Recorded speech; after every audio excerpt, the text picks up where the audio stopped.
We'll give everybody just a minute to join and we'll kick off.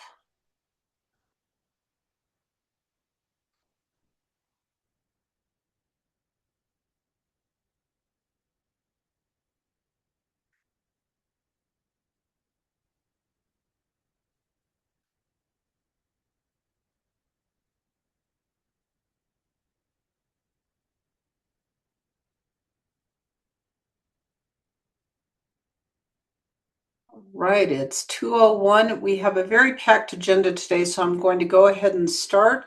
Hopefully, we'll have a few more people join in, but if not, this will be recorded, and of course, we'll provide the link. Welcome to our office hours. For those of you I've met, I'm Jamie Manarino. I'm going to kick us off, and then Kyle is going to take over and provide an update on where we are in overall documentation and some observations and helpful hints.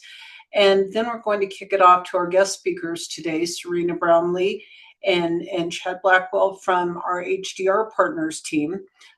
They are going to walk through the process for the NEPA approval stages. So with no further ado, Kyle, I'll hand it over to you. All right, thanks, Jamie.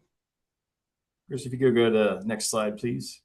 Okay, good afternoon, everybody. So this is just a quick reminder of all the documents that are required to be submitted and reviewed and approved prior to getting a grant agreement ready for execution. So next slide, I'm going to go through what our statistics are right now. So you can see in some areas we're doing very well, but we need your help in a lot of areas to help get us to getting all that documentation in so we can get ready to execute those grant agreements. We're, if you look all at the bottom, all documents received, we're only about 2% of the provisional awardees having all the documentation in and reviewed and approved to be ready for a grant agreement. So we'd really like to see this documentation come in, get through our processes, so we can get ready to hopefully start executing grant agreements in the next couple of weeks. A couple of key points here, things like training. If you can get into the site and get your training accomplished for your project director, your chief financial officer, as well as your signature authority, we can knock that out. And once a week on Mondays, we pull a report from the system and we verify that training's been complete, and we can mark that one off once all those three people do that.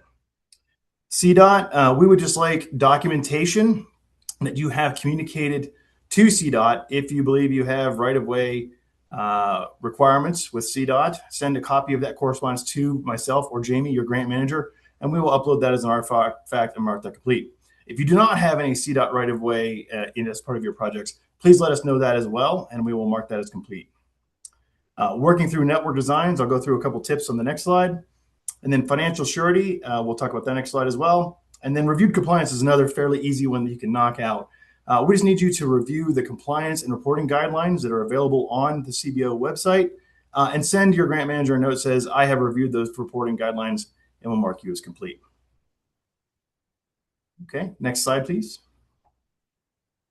So here's a few notes that we found as documentation is coming in as we review them. So specifically, we require for financial surety either a letter of credit package or a notification of bond.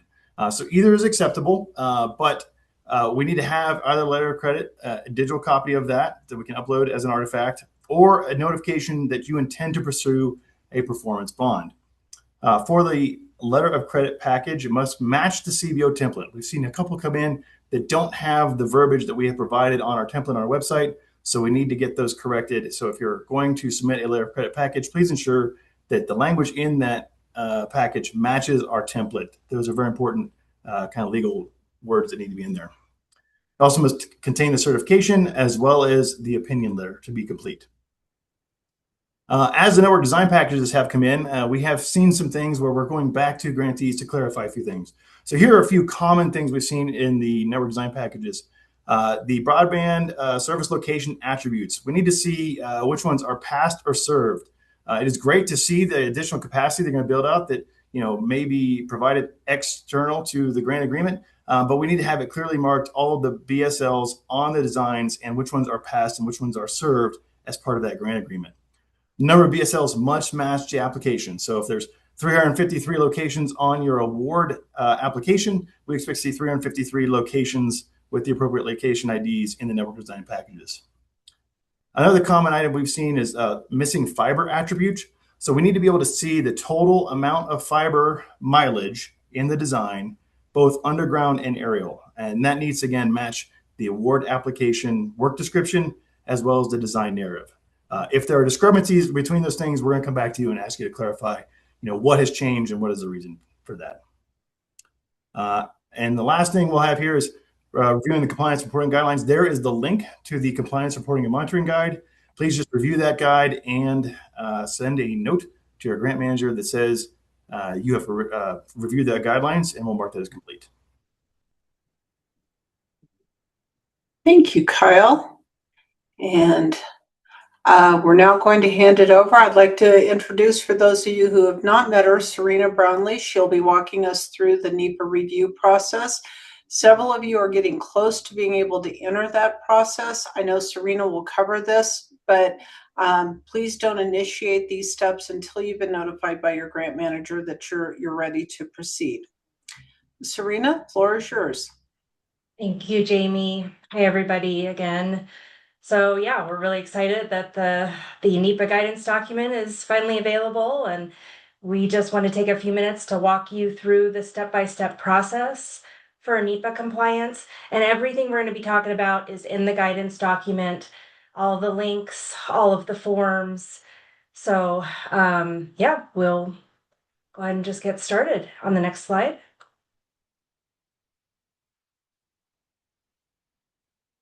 Oh, are we going to walk through the guidance document, or? Oh, there we go. Oh, thank you to Kristen for this cool graphic. The one I made was really lame, so this one's really nice. So this process kind of came about later in the guidance document development to really help you with the process. And after we walk through it, we're happy to answer any questions, because I know it's a lot. But the first step you're going to want to do is complete and submit your environmental and historic preservation screening questionnaire and the permitting questionnaire and these can both be sent via email to the Colorado Broadband office. The links will be in the guidance document. And this is a really good opportunity, if you have your EHP consultant on board already, to have them assist you with this. The questionnaires are really going to help you start to identify whether you've got any potential environmental constraints. We talked about that during the NEPA training.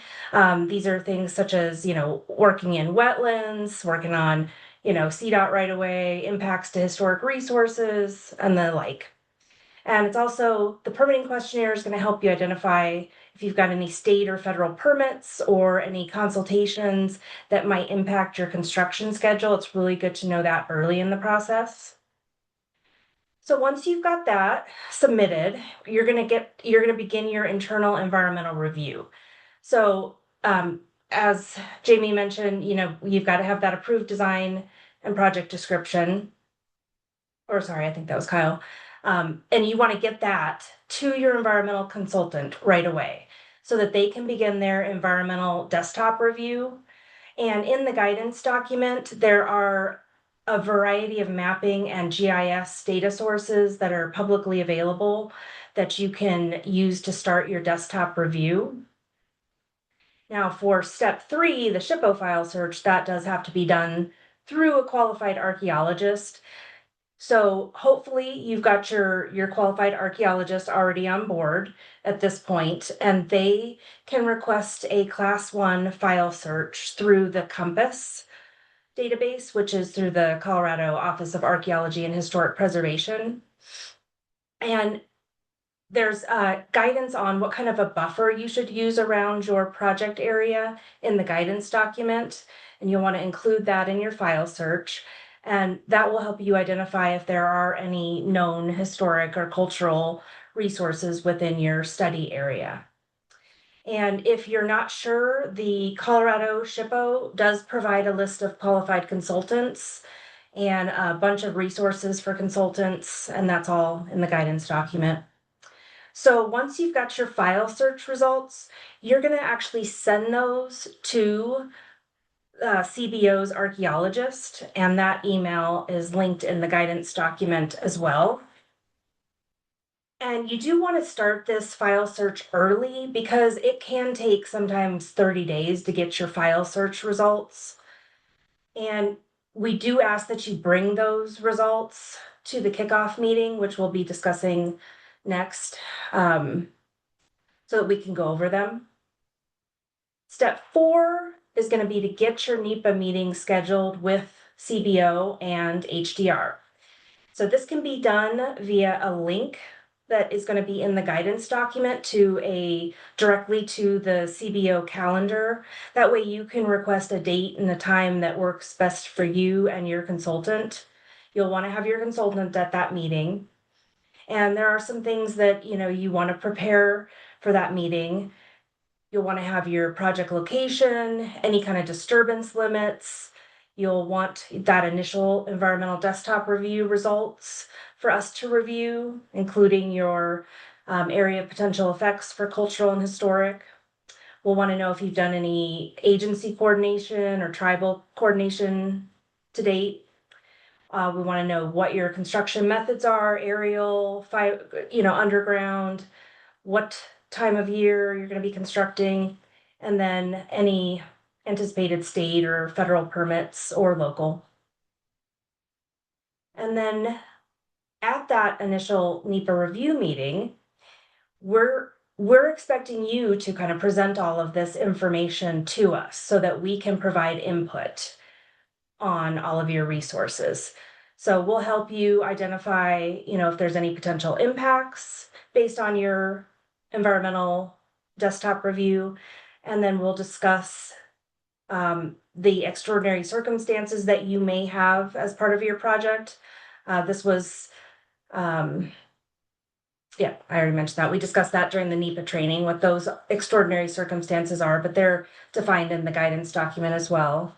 We'll discuss what kind of permits and coordination needs, and we'll look at what kind of avoidance and minimization measures you can start to include. The NTIA provides a really good list of BMPs per project type that should be incorporated into your project design, and that's all in the guidance document as well. And then we'll look at, whether there's any opportunities to streamline reviews with state or federal agencies if that's necessary, and then identify the next steps. And the last thing we'll do at this meeting is help you determine the EHP project type and kind of help you with the workflow going forward. So this is outlined in the guidance document, but basically there's 3 EHP project types. So type 1, you've got no impacts, you're good to go. You don't need to do any additional agency coordination. Type 2, you do have some limited environmental and historic impacts. So if that is the case, we'll discuss what kind of NEPA documentation requirements are going to be needed, including if you need any federal concurrence, like from Fish and Wildlife or Army Corps. And then the type 3 is going to be you do have environmental and historic impacts, and we're going to need to do additional coordination, and we'll set up a future meeting to determine what is the best path forward for that project. And on the next slide, we'll go over a sample kickoff meeting agenda so you can see what else will be covered at the meeting. And then step 6 is going to be to actually prepare and submit your documentation based on your project type. So this is going to be uploaded into Salesforce, and then CBO will get notification that it's in there. This can include like your actual CADX worksheet if it's a type 1 or type 2 project, any kind of field surveys that you've done, like if you did an aquatic resource delineation or a biological assessment, or have an IPAC list of federally listed species, you would include all that. And then if you've done any agency coordination, you'd want to include that as well.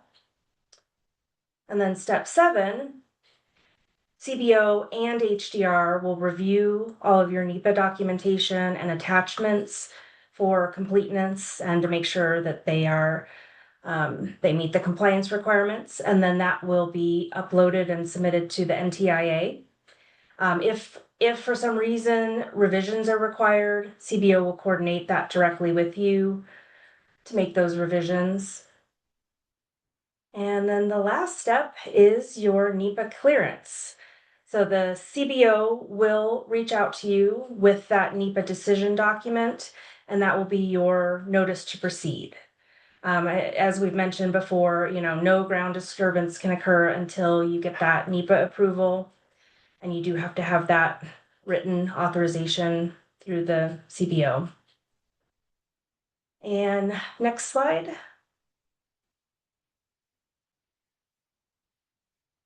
And so this is just a sample meeting agenda that you'll get prior to your NEPA meeting.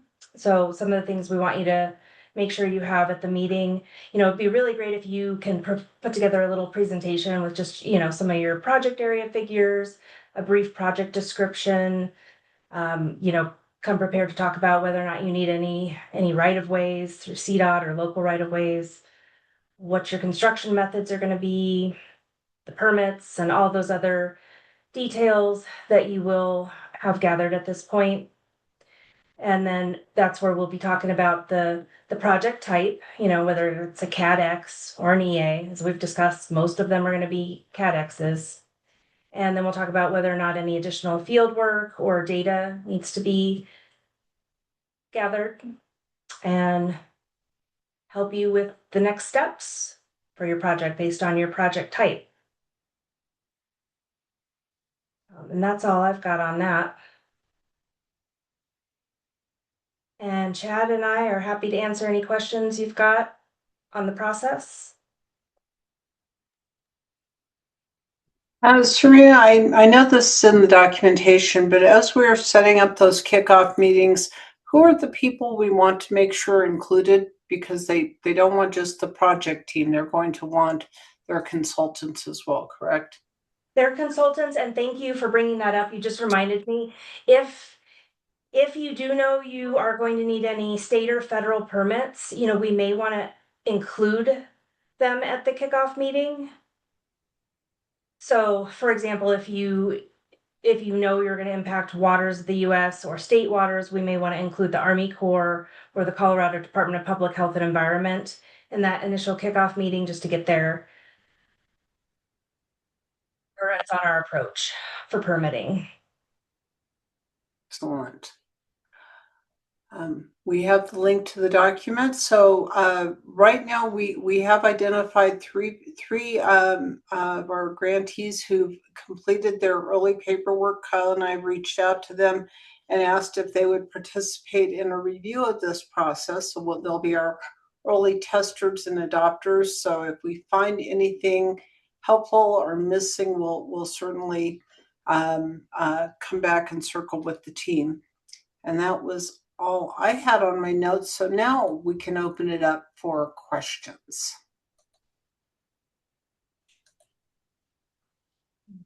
We had a question in the chat from Cynthia. Are there any specific words that need to be included for payment and performance bonds?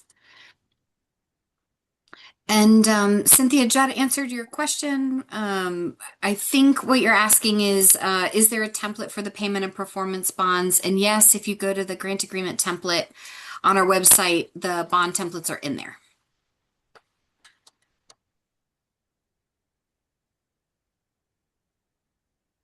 Other questions?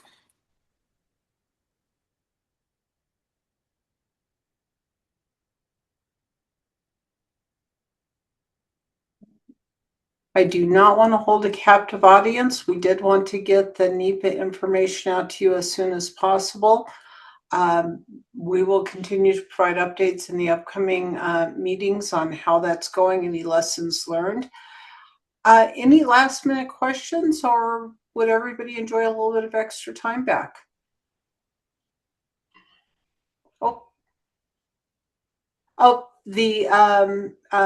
We have a couple of questions on the meeting agenda for the one-on-one. So maybe that initial kickoff meeting, talk a little bit more about how you would visualize that.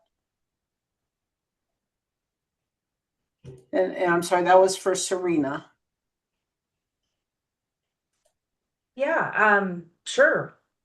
We basically whatever information you have at that time, we would love for you to bring it and present it to us.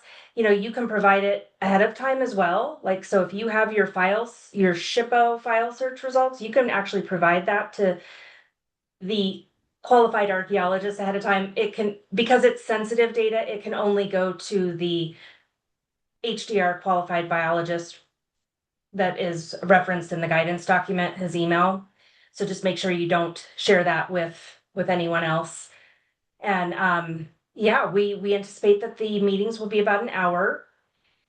If you have more than one consultant, sometimes you need an archaeologist and a NEPA consultant. Bring them both, and anyone else on your team. And once we go through your initial presentation of all of your data, your project description, and everything, we will then jump in and with our kind of assessment of your project type and impacts and process, and then we will answer any questions. Chad, do you want to add anything to that? Am I forgetting anything? Um, yeah, no, I think that was a great summary. I think, I think most grantees are pretty familiar with maybe with some of the publicly available data, like in the Appiate tool that NTIA put out a while ago. I think we'll be looking at on our side, we'll be looking at some of that publicly available data. But like Serena said, if having the file search results at that point at the meeting time just gives us a little bit more clarity on the fuller picture of the cultural resources side of things and what might be impacted. Because a lot of, like Serena said, a lot of that data is restricted. It's not publicly available. So I think that's the big one. But if you've done other, dug deeper into some of the environmental data and have that to share as well in that meeting, that would be great. And Serena, Chad, this is not a gotcha question. I know it's going to vary based on if everybody waits for the last minute and jumps in at once. But how long do you anticipate an average end-to-end process with your team taking? A lot of it depends on the complexity of the project and how long the documentation is going to take to prepare on the grantee and their consultants end. I think some of the NTIA guidance is the majority of these projects will be cleared within 3 to 6 months. And I think that's probably the vast majority of them. I think unless your project's not able to capitalize on the categorical exclusions or the program comment, then that may extend beyond that time period. If we have to prepare an environmental assessment or go through the regular Section 106 process, that may take a little longer. And it could depend on, what kind of permits are required for your project. If you've got an Army Corps nationwide permit, that process can be, 45 days from the time that you submit the permit package. If you have no permits, it can be a lot shorter time frame. Yeah, that's one of the things, good point, Serena, that may extend the timelines for individual projects is the regulatory agency review times, if those are a factor. And one thing I anticipate at these NEPA meetings is, if you show us your project area and it overlaps a wetland, we're gonna try and help you maybe avoid that, just to, avoid the whole permitting process if you can. Sometimes you can adjust your routes or your engineering approaches to, avoid or minimize impacts to resources. And that saves a lot of time. Maybe one more thing to add on that initial NEPA EHP kickoff meeting.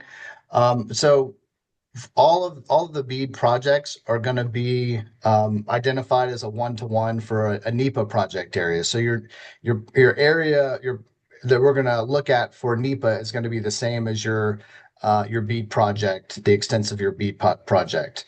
If while you are looking at the environmental data and you see some constraints and you think it may be advantageous to split your project up into multiple NEPA project areas, I think that's something to bring to the meeting that we can discuss. I think we'll also be looking at projects with the available public data, but prior to the meeting for the same at the same angle. You know, if we see there's an opportunity to split off part of your BEAD project as a separate NEPA project so that you can advance the approvals for the rest of the project, we may suggest that.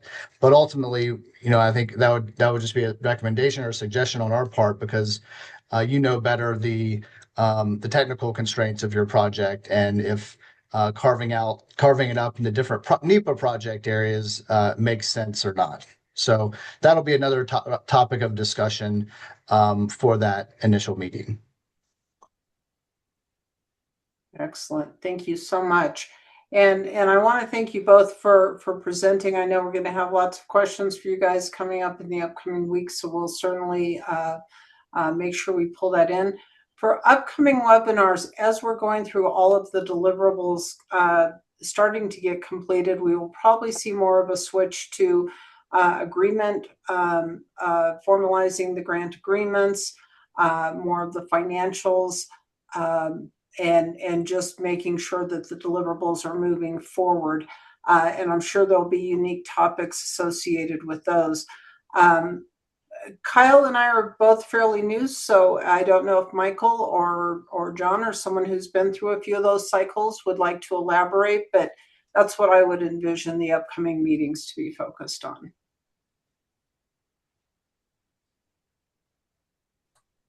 Brian, did you want to help me? Yeah, can't find the unmute button anywhere. So, hi everybody, good afternoon. So, a couple things I want to bring up. We are switching the cadence of these meetings to monthly from now on. So the focus now is on helping to give you the right information and work with you to pull all that together to get your signed agreement. So look for calendar updates, I would say, in the next week or two.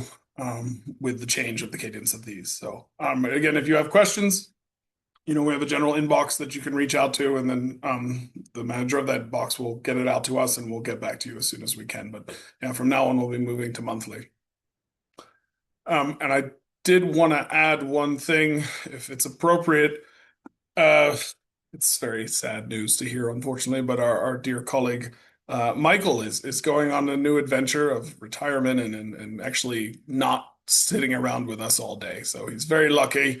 We're very, very fortunate to have had him for so long, but this is his last office hours, and his retirement is April 30th. So please give him all your well wishes. We love him very much. So, and he's been a heck of an asset for us to have. So feel free to shower his email inbox with congratulations, commiserations, whatever works for you. So. Yeah, I would come off camera, but you're making me cry now, Brian. So thank you. Yeah. Yeah, Michael's been a heck of an asset, and we wish him all the best. But yeah, he is his last one, so you've got a few weeks to bug him. So keep that in mind. And lastly, there was a note about advanced local. So I would just say we're proceeding as we can, as we're planned, and please just look for updates next week, and we'll have more information on that at the quarterly roundtable, which is scheduled for, I believe it's April 22nd. Just look at that so I don't give you the wrong date. I think you're right, Mike, Brian. Yeah, I think you got it. That feels right. Could be wrong, but no.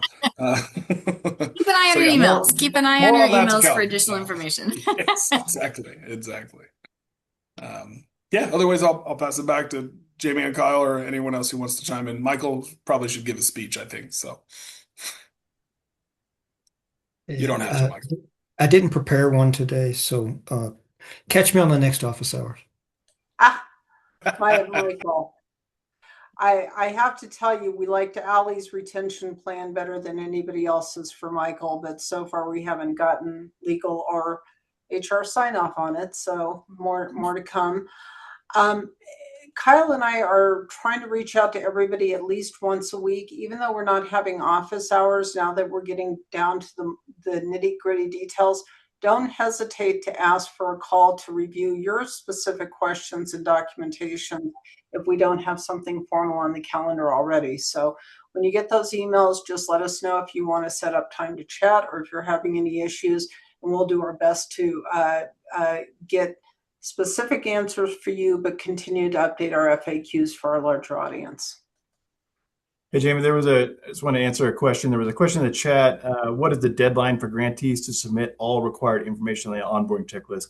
So I don't remember what the original deadline was, but Jamie and I, when we came on board, we sent out grant manager introduction emails from Salesforce. So they may have gone into your junk folder, so please check those. But we sent those out on March 25th and requested all deliverables be submitted by 10 business days, which would have been yesterday, April 8th. So at this point, the sooner you can get all of your documents in so we can review them and get them approved, the sooner we can get everything lined up to execute the formal grant agreements.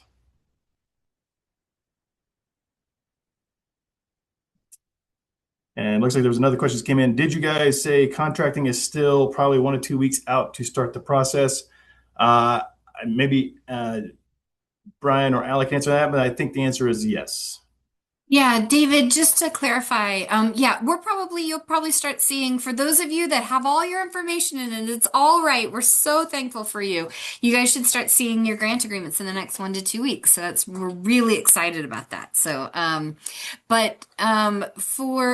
just want to make sure that I am answering the question that you're asking, David, just because we did have a conversation about the, environmental, and there are things that you can do in that list that Serena was showing in advance of officially getting your grant agreement. If you so choose, you certainly don't have to. So, love it. Got NEPA already.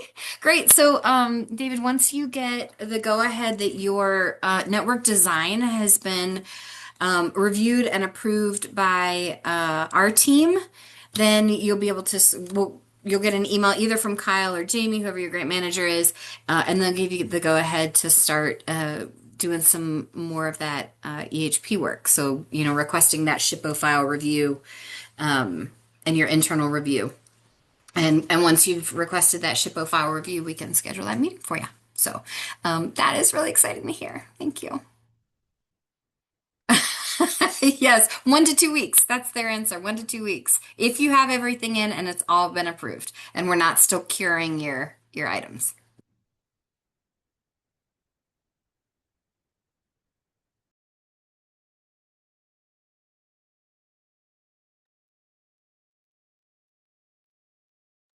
Jamie, if there are no other questions, you might be on mute.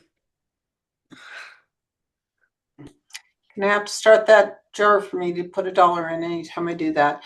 I think we've answered all the questions that are in the chat. So if there's nothing else, we can go ahead and wrap up for today. Michael, very best of luck. You have no idea how much we're going to miss you.